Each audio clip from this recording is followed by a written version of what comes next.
So I'm going to talk about engaging the public a little bit, which seems to imply that I know how to do that, and I don't think that I really do. But I'll talk a little bit about how I think about trying to engage the public. And it's mainly not going to be tactics, like here is how you get the media to cover you. It's going to be about the kinds of research that engage the public. And then at the end, I'll talk about maybe some tactical things. But actually, it's much more about the research itself that is either engaging or not, that allows you to engage the public, than some magical thing about knowing someone at some TV station or something like that. But we can talk about that at the end. So I thought I would just sort of talk about four things in kind of random order. But the first one is two tests that I use on ideas to decide if, I should say, this is not a talk about what is good research. This is a talk about what is research that will engage the public. And there's overlap between those sometimes, but there's lots of great research that does not engage the public at all, and that's awesome. So basic research is amazing, and it's great that it happens. So I'm not saying that this is the kind of research that everyone should do, but if your goal is to engage the public, here are some thoughts on how to do that. So two tests that I'll talk about in a second. Four themes in research that tend to engage more than not. The importance of certain words and certain images. I'll show some examples there as well. And then kind of different outlets to think about getting your research out there.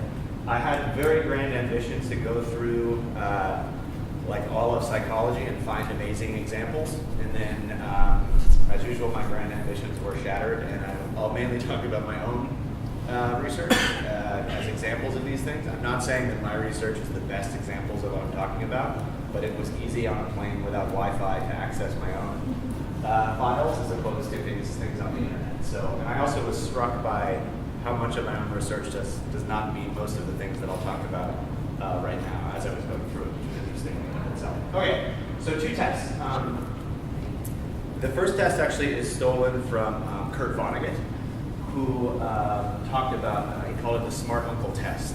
And the idea is that, so for him it was writing a novel or writing a short story, but it works for scientists too, and it's that the thing that you're working on should be of interest to a random smart uncle that you have, or aunt, obviously. But the idea is that it's not that it should be interesting to every person in the world, but that the thing you're working on, an average smart person, whatever that means, will find it interesting.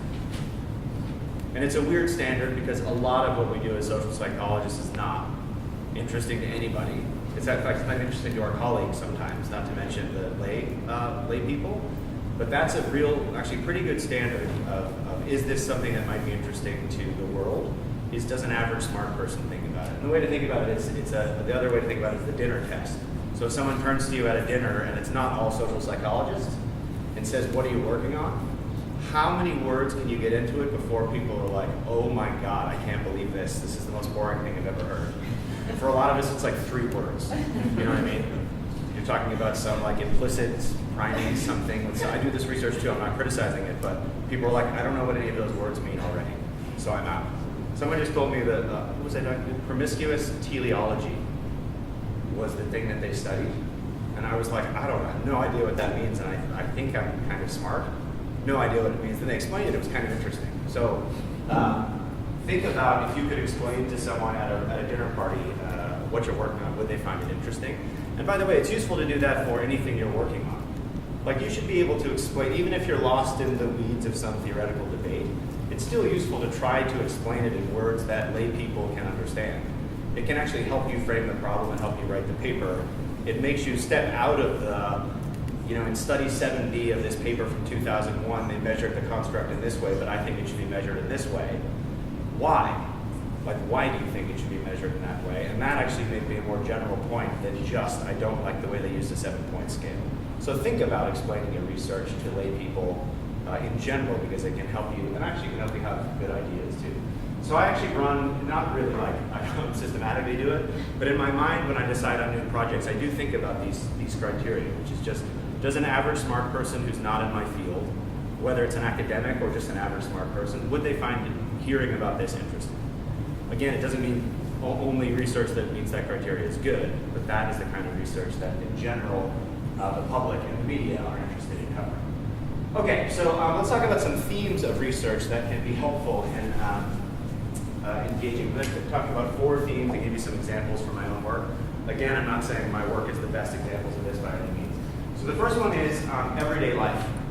And what that means is you tell somebody something that you're working on, and they're like, oh my God, I totally do that. Or they're like, oh my God, my nephew totally does that. These are really powerful things, actually. A lot of what we study, it doesn't happen in everyday life. So I had some bad examples from my own research.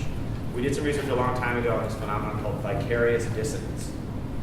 And the idea was that when you witness someone else engaging in counter-attitudinal behavior, it evokes a process in you that makes you take on their conflict and change your own attitudes weirdly, but only if you're highly identified with the group that they belong to. Which is fine, but it's like, no one is like, oh my God, that totally happened at breakfast. Like, it just doesn't happen to us every day. And in fact, there was a paper with Benoit on that. When we wrote the opening paragraph, we couldn't think of a real world example. We were like, let's start out with an everyday example of this phenomenon to get readers into it. And we were like, nope, nothing. I don't think it's a horrible paper or anything, but it certainly does not meet the, wow, that happens to me all the time. So the examples that I have here are a paper where we basically looked at this idea that when there's someone, you're trying to describe somebody, and let's say it's like the only African-American employee at the company or in your grad student cohort, and someone's like, hey, you know Ted, right? They're like, no, I don't know Ted. And they're like, you know, he's that guy who's nice and tall, and he has pants. And then finally they're like, and he's black. That was what we studied. Like this odd thing that we feel that even naming what race somebody is might show that we're racist. So we developed a little game where you played with someone, and you know that children's game, Who's Who? Like you have a sea of faces, and then you have one, you have to guess, like, does he have a mustache? Does he have a hat? We just changed the game where some of the faces were black, and sometimes we had you play with a black Confederate. And what we find is that when the faces are black and a white person's playing with a black Confederate, even if it's really useful to say, is he black? There's no way they'll say it. That was it. That was that study, and people liked that because they were like, I did that. And I put this one here too because we did it with little kids after that, because people said, you know who really has a problem with that are little kids. And they would say, you know when you're like in the supermarket and you've got the little kid and they like point at someone who looks different and they're just like, what's wrong with him? So it turns out little kids are amazingly good at this game because they're like, is he black? Right away. But at age 8, they're like, he's the guy with the pants. And so they learn like right at between 8 and 10 not to do that. And again, that was something that parents were like, oh my God, my daughter totally did that last week and it was super embarrassing. So that's one example. The other one is this paper, which was my collaborator William Mason's dissertation actually. But this was the basic idea of mind wandering. So if you study mind wandering, if I say, what's the deal with mind wandering? Everyone's like, oh God, my mind totally wanders. What is the deal with mind wandering?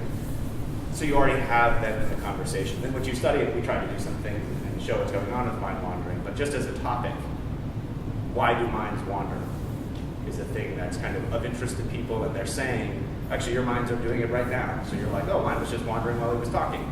That's how pervasive it is, so you're engaged with the topic. Theme number 2. By the way, I'm happy to take questions throughout as Eli was, so just feel free to shoot your hand out. The other one is, it's related to the first one, but I think it's a little different. It's just things people wonder about, which isn't necessarily something that happens in their everyday life, but it's things that kind of humans from time to time think, what's going on with that? And one of them is dreams, I think. So for thousands of years, humans have been like, what's going on with dreams? Nobody really knows. And we also, when we have dreams, they're incredibly vivid sometimes. They're incredibly bizarre. And we wake up and we think, what the hell was going on in that dream that I had? So it's a thing that people are thinking, why did I dream of flying on a unicorn on Saturn last night? Like what? So we study dreams basically. What are they for? And Carrie Morwich had the idea that dreams are so interesting because we believe them, even though they're so bizarre. And the reason we believe them is because we didn't try to have them. So they must be like the universe speaking to us in a magical way. And people will, so if you have a dream of a plane flight, we showed people will not fly the next day, which makes absolutely no sense. I mean, a plane crash, I'm sorry. People are like, oh, I had a dream about a plane crash, I can't fly. Makes no sense at all. If you have a dream about your spouse being unfaithful, people are like, oh God, they're definitely unfaithful, even though dreams are totally random. So again, the topic itself of dreams, I think, is one that people just think about. And also this sort of idea, do we like people more or less over time, which is what Eli and I had a debate about that we're now writing a paper together. Whatever the answer is, people are curious about like, oh my God, I totally don't like my spouse anymore, or like my roommate turned out to be the worst. These are the kinds of things that we think. It's the basic relationship between familiarity and contempt. And there's these phrases like familiarity breeds contempt that get into that too. So there's lots of things that humans kind of wonder about, and you can think about, am I asking a question in my research that's something that the humans just think over time, even over thousands of years, what's going on with that? Like, what is God? The humans wonder about that, and people, not me, but people who study religion, lay people find it very interesting, because almost all of them, whether you're an atheist or not, is interested in like what's God and is there a heaven and things like that. Okay, theme 3. This has been what I've spent more of my time on lately than I used to. Again, these are things that engage the public when you study them. Advice and interventions. People are very, very interested in this sort of stuff. And in fact, social psychologists don't do a lot of this, weirdly enough. I think a lot of us see social psychology as helping to address problems. For many of us, including in some of my research, racism and sexism, and just other problems as well, like how do we help people do better. But actually, we really pretty rarely design any interventions that are supposed to really help people with those problems in the end.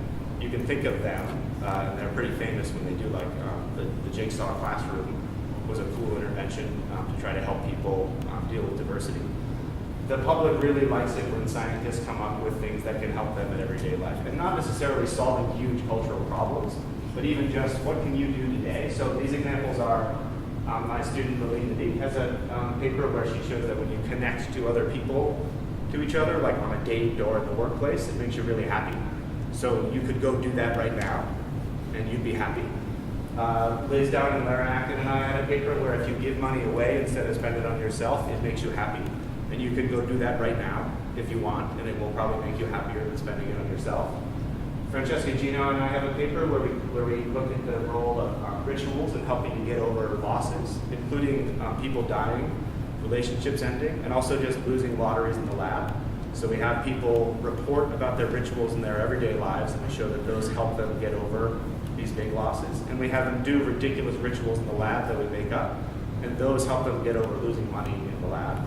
And again, you can think about, if I have a loss, now I know a little bit about rituals, and I can go do that. I can go do that right now. And the last one that we had was this idea of when you make things yourself, you like them better.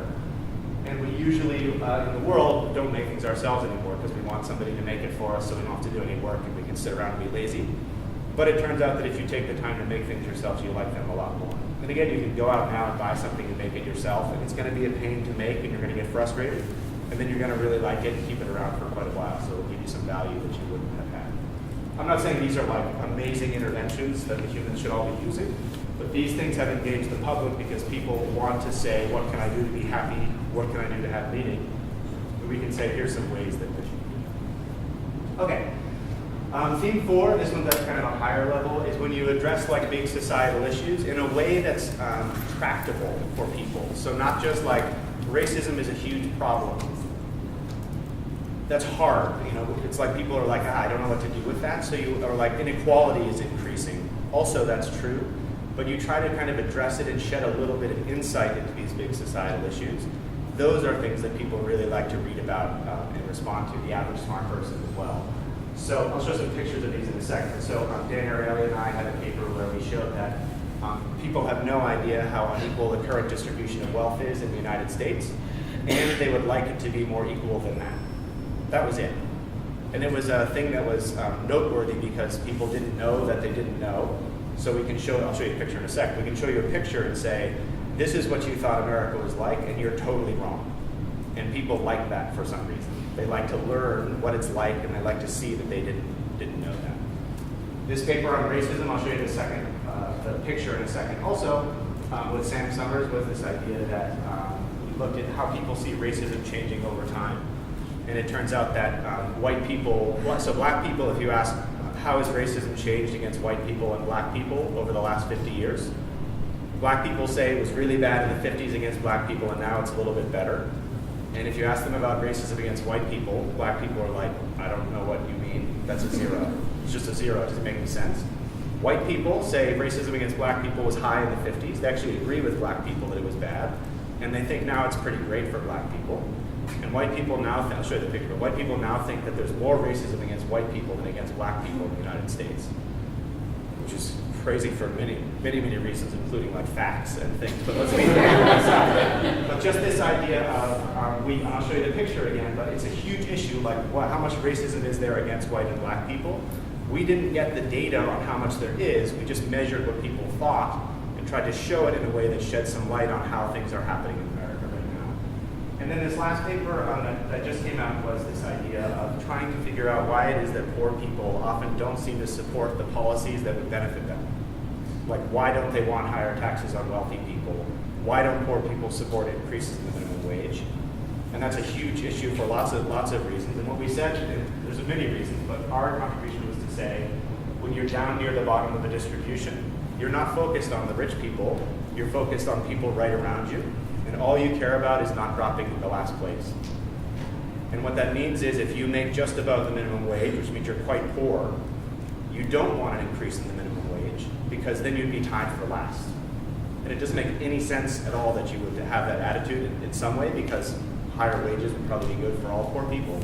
But this focus on the local environment and the focus on keeping somebody below you is really powerful in predicting people's attitudes. So we're trying to inform that big issue in a little way, and we tried to give it a cute title of last place aversion, which is this idea that we're just constantly saying, I just don't want to be in last place. Okay, any thoughts on those 4 themes? Are there other themes that people can think of? I don't know if these are right or not. This is just in my experience before that seemed to resonate with people. Actually, Eli mentioned being ambitious with your methodology. That's not really a theme, but absolutely when you do experiments that have some real world component, absolutely people are more interested in reading about that than if you do a study on intern.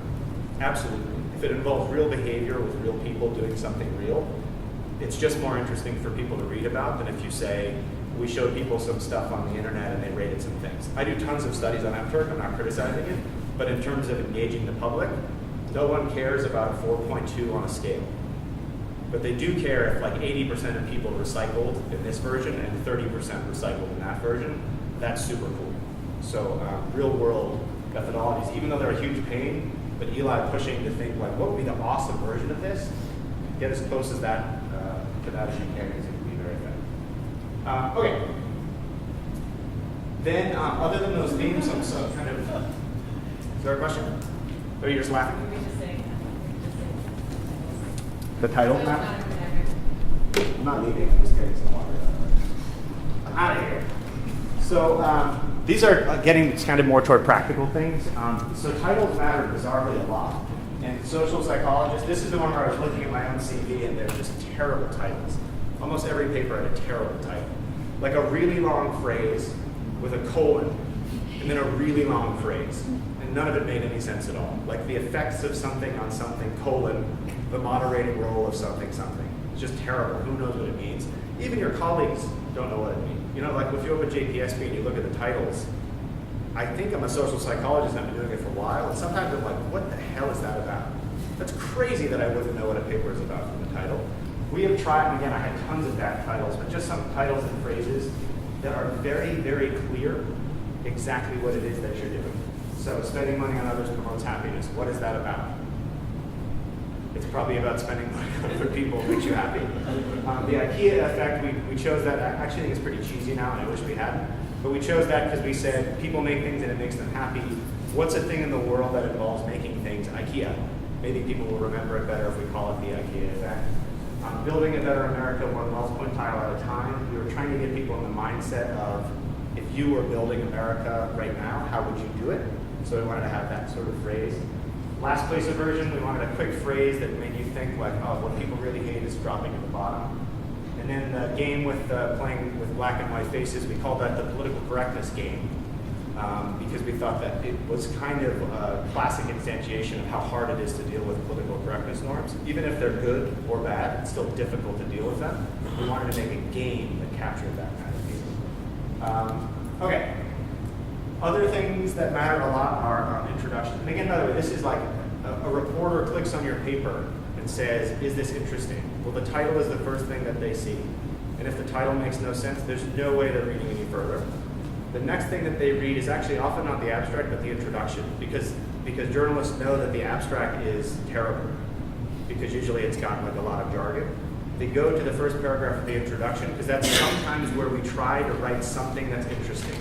It's like the only place in papers where we're allowed to write anything that's interesting anymore is in the first paragraph, where we're like, you ever walk down the street and find yourself, that's like the only place we do it. The last paragraph. And I was just going to say, and the only other place is the last paragraph of the discussion, usually a conclusion. There'll be like a good piece of writing sometimes. So they know that. So they're looking at the first paragraph and exactly that's read the last one. So these are just some example. Again, these are just on my laptop, but of the ones that I have, I think these are better. So we started this paper on mind wandering with this very simple question: what does the mind do in the absence of external demands for thought? I don't know. We thought that was a good way to open the paper. And then we said, is it blank, basically, doing nothing? Or is there something else going on where it's wandering all over the place? And then we ended this first paragraph with, how does the brain spontaneously produce all of this crazy stuff in the absence of anything coming into it? I don't think this is a perfect first paragraph, but it frames exactly what we're doing. And we really wanted people to be thinking right away, like, what does the brain do when we're not doing anything else? Like, what's going on inside of our heads when we feel like nothing's going on? Good question. I'll just show you one more of these. It actually also starts with a question. I don't think starting with a question is the way to do good papers, but can money buy happiness, question mark? I don't know the answer to that, but a lot of people are like, can it? And that means that they'll be engaged when they read it. Maybe they'll read the next sentence. And then we say, weirdly enough, it doesn't look like money is much associated with happiness. And you go, really? And then we say, but maybe it's because we haven't looked at it in the right way. And guess what we're going to do? Look at it in the right way. Maybe then you'll read the next paragraph to say, oh, what is the right way? And you already know, because the title of the paper is Spending Money on Others Promotes Happiness. So we already have you in the, that's weird, and I wonder why, and then hopefully we're going to keep you the answer. Okay. I don't know what's next. Oh, images are super, super important if we stink at them. If you look in JPSP at images, like figures and tables, they are terrible. Mine too, they're terrible. Usually it's 4 bars, like it's a crossover interaction with big, like crazy bars, with little tiny text that's like something, something, something, and the figure caption is totally incomprehensible. And it's really boring, you know? It's like just these big bars and who knows what they mean. Nobody would ever look at them, and they don't jump out at you in any way to say something interesting is going on here. We're very, very bad at it. These are 2 things that you should just read because they're amazing. Tufte is like a classic book on how to display quantitative information, and this friend of mine, actually, Gareth Cook, has in the Best Americans series of stuff, he now has Best American Infographics, where he just takes every year the coolest infographics that happen, either in academic journals or often the media recreating data from academic journals, because they're good at showing data in interesting ways, and we're super bad at it. And I'm just going to show you a couple of examples that I think are not actually great, but they're the best ones that I have, even though they're not really very good, as you'll see. This was one that we thought was awesome, and in retrospect, years later now, I think it's extremely hard to interpret, but at the time it seemed cool. Pre- and post-date distributions of likings. This was from our, the more you know about people, the less you like them in paper. And we had online daters go on dates. And we asked them before the date, how much do you like this person? And we asked them after the date, how much do you like this person? And this thing is, the black is the ratings of pre-date. And you can see that like these are frequency counts. So like lots of people thought it was a 7. They kind of liked the person. 5 is the midpoint. And then it was kind of normally distributed around 7. So that makes sense. Like before a date, you like the person. Why else would you go on the date? It doesn't make any sense. But then if you look at the post distribution, what you can see happens is crazily shifting down of liking on average, meaning like suddenly these were like the worst dates you ever had in your life. That was the idea. So on average, they're going down, but not all going down. Like, so there's still 10s. Some people had a great date. So to us, this picture was great because it showed the average trend of liking less over time. But it was an average trend, and it doesn't mean that you like every single person less over time. Some people you actually like more over time. I don't like it anymore, but we were trying to do the pre-post shifty thing, and we could have done it way better in retrospect, but we didn't know how. That was the limit of my graphical skills right there. It doesn't even look good. Okay, here's another one. I already described this to you. This was the, again, I don't think this is great looking either, but it was an effort. This was the idea of looking at black and white people's perception of racism against blacks and whites. So here's the bar, the line that I told you, which is black people rating anti-white bias. The scale starts at 1. So they're like, I'm not sure what this question is. And then you can see here that they agree. So it's interesting. So in the 50s, white and black people totally agreed that there was no racism against white people. And they totally agreed that there was tons of racism against black people. Now that's interesting because it's not like white people say, no, there's no such thing. Absolutely they think there was such a thing. They just think it's totally over. And black people don't. But the coolest thing for us was exactly as I described here, that white people now think that racism against blacks is less on average than racism against whites. We should have shown that way better than we did because that's the whole interesting part of the paper. But we were trying to at least give all the data in a way that people could. Okay, this is the only good picture that I ever made, I think, in my whole career. And it's not even that good either. It should have been better. Some other people have made better versions of it. This is the wealth study that I told you about. So this is the actual distribution of wealth in the United States. So the top 20% had like 84% of the wealth. We asked Americans, what do you think they have? And they thought they had like 60%. So they're off by like 25% of all the wealth. Totally wrong. And we asked them, if you could start over from scratch, what would you like it to look like? And then they want rich people to have like 35, 36% of the wealth. Meaning that there's a 50% gap in how much they think wealthy people should have compared to what they actually have. But they don't want it to be equal either. So this is the other important. It's not like Americans think it should be 20, 20, 20. We like inequality, just not nearly as much as we think it is, which is already way more equal than it actually is. This is a figure that got a lot of attention, I think, because of the differences. And there's no stats in the paper, by the way. Like there's no t-test, because you can just see, wow, those are different a lot. And this was a funny thing, actually, that in the figure note, so we got a note from the publisher when we got the proofs, and they said there's an error in the figure because these colors are missing from the top line. And they thought that we made a mistake in making the figure. So we added this thing that said because of their small percentage share of total wealth, both that and that are not visible in the actual distribution.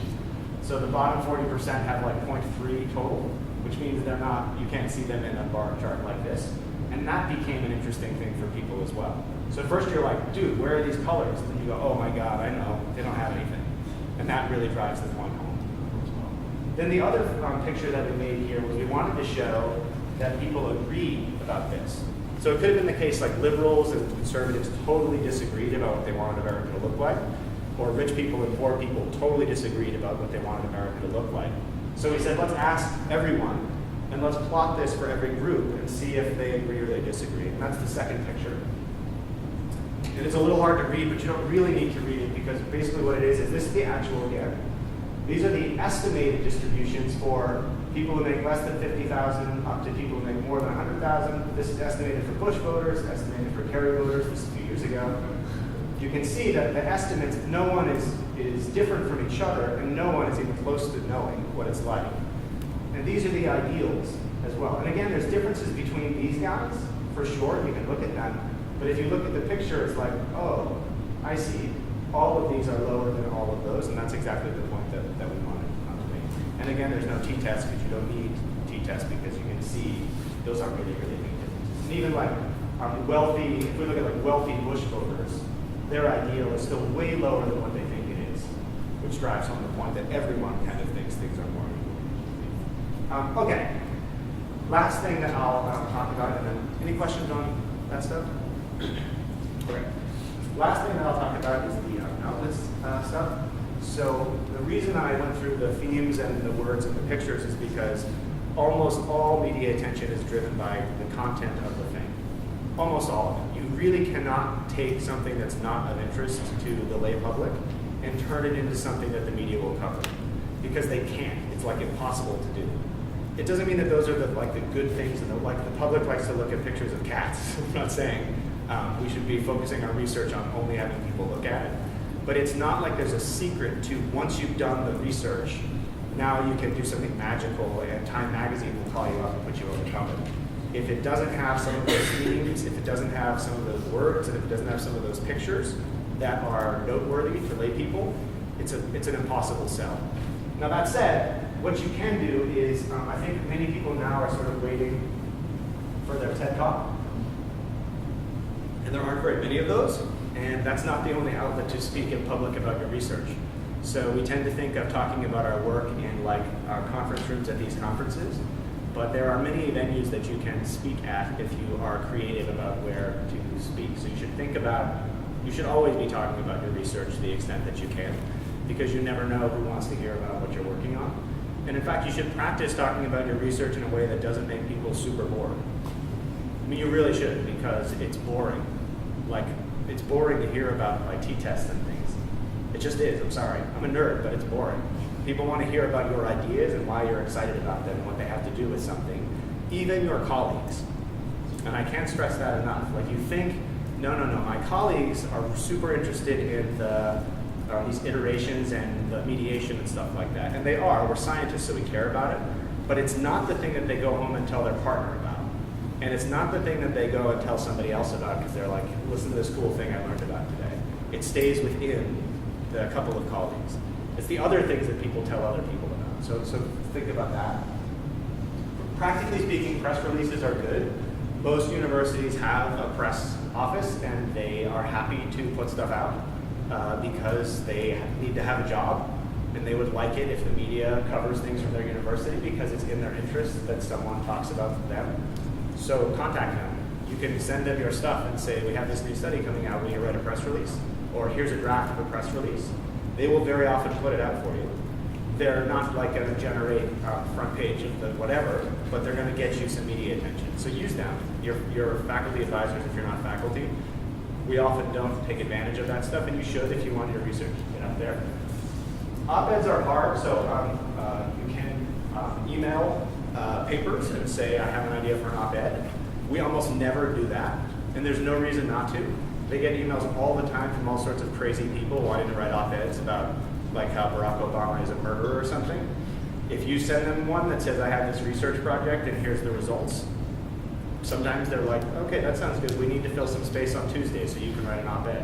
You're never going to get an op-ed unless you write and ask for an op-ed. So write to your local newspapers especially, because they often like to feature academics from the area, and just see what they say. The emails are usually online. It's not like a hidden process. You can email them and ask. And then if you want to write, everyone wants to write a book now. It's a good thing to do. My only advice is you should really have something to say in the book. And if you don't have something to say in the book, don't write a book. And if you don't have something new to say in the book, especially don't write a book. We don't need more books. Let me point at myself. We don't need more books on happiness at this point. We wrote a book on happiness. I think there are plenty of books on happiness now. So you want to write a book on something different than happiness or something like that. Or the idea that we are social creatures. I think we have enough of those, and the public has heard enough of that where they want something different now than those sorts of things. All right. I don't know what else. Oh, I guess just the last thing that I want to say is, which I already said again, is what I'm not saying either of those things. So I'm definitely not saying that the only goal of science is to engage the public. It absolutely is not and should not be.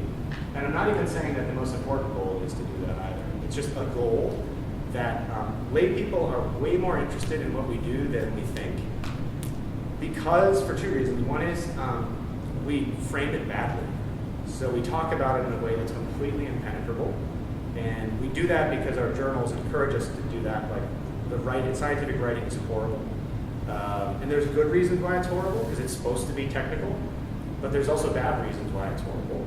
And if we do a better job of framing what we do, thinking about a reader who's beyond like our advisor and someone who's never heard of this topic before, how would I describe it to them?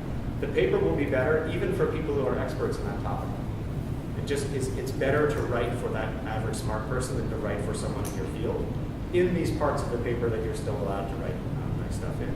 And those really, the idea of starting at the goal of is an average smart person interested in this topic, and all the way through to the end of how would an average smart person be interested in reading about this, or what picture can I make that conveys this information in an interesting way.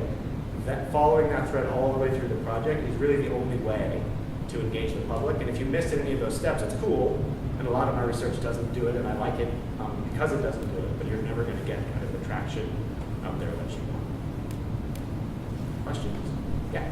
So, say your study doesn't get picked up by the media, do you have any tips for talking with journalists and also making sure that your actual findings don't wind up getting completely misstated? Yes. So talking to them, the way that it works is, and I don't know if you know journalists, but they're humans, Well, and they use words. No, I'm only teasing, but it's true. I mean, you can actually call reporters and say, "Hi, I'm a person, and I'm doing a thing," and they might say, they contact you and they have interview questions. "Yep." And they're interviewing you, but then you see what they wind up writing after you're speaking with you is not what you actually said. When you talk to the media, they will ask you questions like, you'll have some finding about something, and they'll be like, "So, is what you're saying that women are horrible?" And you're like, "Oh, no, that wasn't what I was saying at all." And they're like, "But can I say that?" You're like, "No, please don't say that." They want like juicy quotes from you, not like, "Well, actually, the effect size is only moderate." Like, that's not what they're looking for in the thing. And they will. So one thing you have to do when you talk to the media is let go. They're going to say things that make you sound really stupid, or even make you sound wrong sometimes, and it will happen. Like, you actually just have to let go of that a little bit, and it can be very embarrassing. There was a quote, many of my friends sent me this quote of mine in the media, and I said, the only quote, I talked to a reporter for a long time, and the only quote they put in for me was, "It's too soon to tell." Like, how is that useful? Of course it is, you know. It was very embarrassing, and a lot of people made fun of me.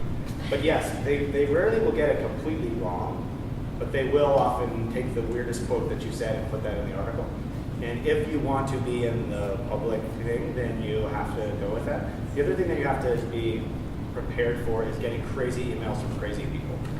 And that happens a lot, especially when you study things like race and inequality. And it turns out not everyone feels the same way about those things. So lots of crazy emails come from crazy people. And we're very accessible. Like, how do you email random celebrity? Absolutely no idea. How do you email an academic? You go to their webpage and their email is right there, and you send them an email. Like, we're incredibly easy to contact. And I got an email to me from an alum of Harvard Business School, CCing the dean and the president of Harvard, saying, well, funny things. Let it go with that. Yes, other questions. Crazy people, yeah. I'm just going to maybe add to that or comment to that a little bit. I think it's a little bit charitable to journalists to say, I don't think they're intentionally trying to necessarily get it wrong, but I mean, if you're not well versed in academic language, sometimes it may help to email. I found that if you email and say, rather than doing it on the phone and then trying to put together what you said from a bunch of notes, if you give an email, here's what I'm saying, it's harder to misquote you when it's there in black and white. Yes. They may still take the silliest thing you said. Yeah, that found that. Yeah, and a good journalist actually will push you in interesting ways and make you think about things in different ways. So it's not like always horrible to talk to intelligent journalists. Often they have really good questions, and they really want to see what you think about the implications of things. You just don't always want to be quoted when you're speculating about. You're also less likely to slip up and say something stupid or say when you're speaking, on the phone versus if you had time to write a note and really compose your thoughts. Yeah. And by the way, one thing you can always say to any journalist that talks to you is, I don't have anything to say about that. And it's completely fine. It's totally weird in a regular conversation to say that. It's completely fine. They don't care. They're just trying to put some stuff in a paragraph where they need a quote from an academic. And if they ask you about a topic that you don't know about or you don't want to talk about it, you can say, I don't have anything to say. And they'll say, okay, here's the next question. You can always just say, I don't want to talk about that, and it's completely fine. You should never feel like, I need to answer all their questions or it's bad. You can always just say, I don't know. Yeah? Yeah, so I don't know if I'm playing the devil's advocate here or not, but I first want to preface this saying I appreciate this presentation a lot, and I do believe it's important to engage the public. But what's the real incentive if we've got all this pressure to write and publish in high-status journals and to get tenure and grants, and then we're going to be misinterpreted or misrepresented by journalists? Why bother? A couple of things, I think. So first off, rarely misrepresented. Okay. And sort of like bad cases, usually the media is like, there's this funny paper where spending money on other people makes you happy. And then there's a quote from you that's like, you should go out and do it, says Professor Michael Norton. It's stupid, but it's not like you've said something wrong or there's something bad about it. Most of it's completely innocuous. So these are like worst case scenarios that are extremely rare. The benefits of it are, I don't know if this is empirically true, but I'm almost sure of it. The best way to get your papers cited, even by people within your own field, is to have them in the media. Is that correct or good? I do not know, and perhaps probably not good, but it's completely true. Because even for JPSP, do you read JPSP all the way through? I really don't think that any of you do, and I certainly don't. Maybe you do. If you do, God bless. You certainly don't. You certainly don't read all 5,000 psych journals that are published now. There's just no way you read all of them or even the titles of all of them. But everybody looks at stuff like CNN and the New York Times, and everybody listens to NPR and academia for sure. So it is, in fact, the way to get your research known, not only to people outside your discipline, but bizarrely enough, even people inside your discipline. So for practical things like do people know your stuff, it's super important. And it's also important, and this is a more nebulous, but if you want to have impact, which is a very vague word, but if you really want to have impact on the world, the only way to do it is through the media. And I don't know if that's good or bad again, but it's the truth. No one will know about anything any of us do unless the media covers it or we write a best-selling book that's on the New York Times bestseller list. Otherwise, we're just talking to ourselves in these conference rooms all the time. I don't think having an impact is essential for being a good scientist by any, I think basic research is super important. But if you want to influence public policy, the only way to do it is to engage with the people who talk to all the people, and that turns out to be the media. So I think that's a goal, that is a goal of mine, which is why I engage a lot with the media, even though sometimes it's a pain in the butt and I don't love every aspect of it.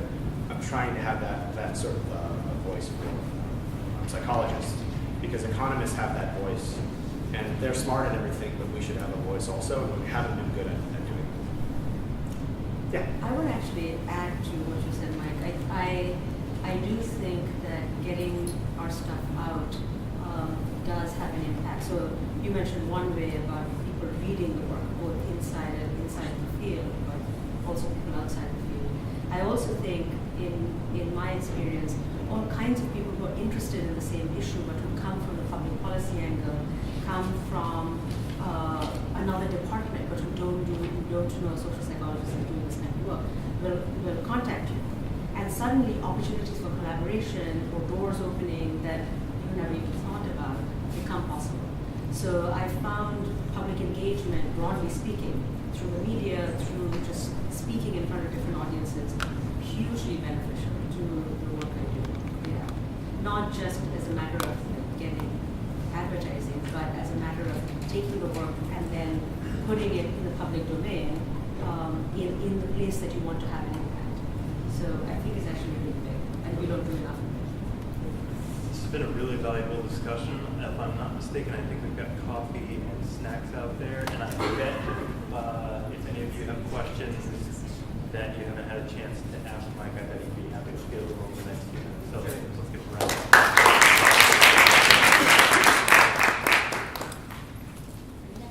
Yeah.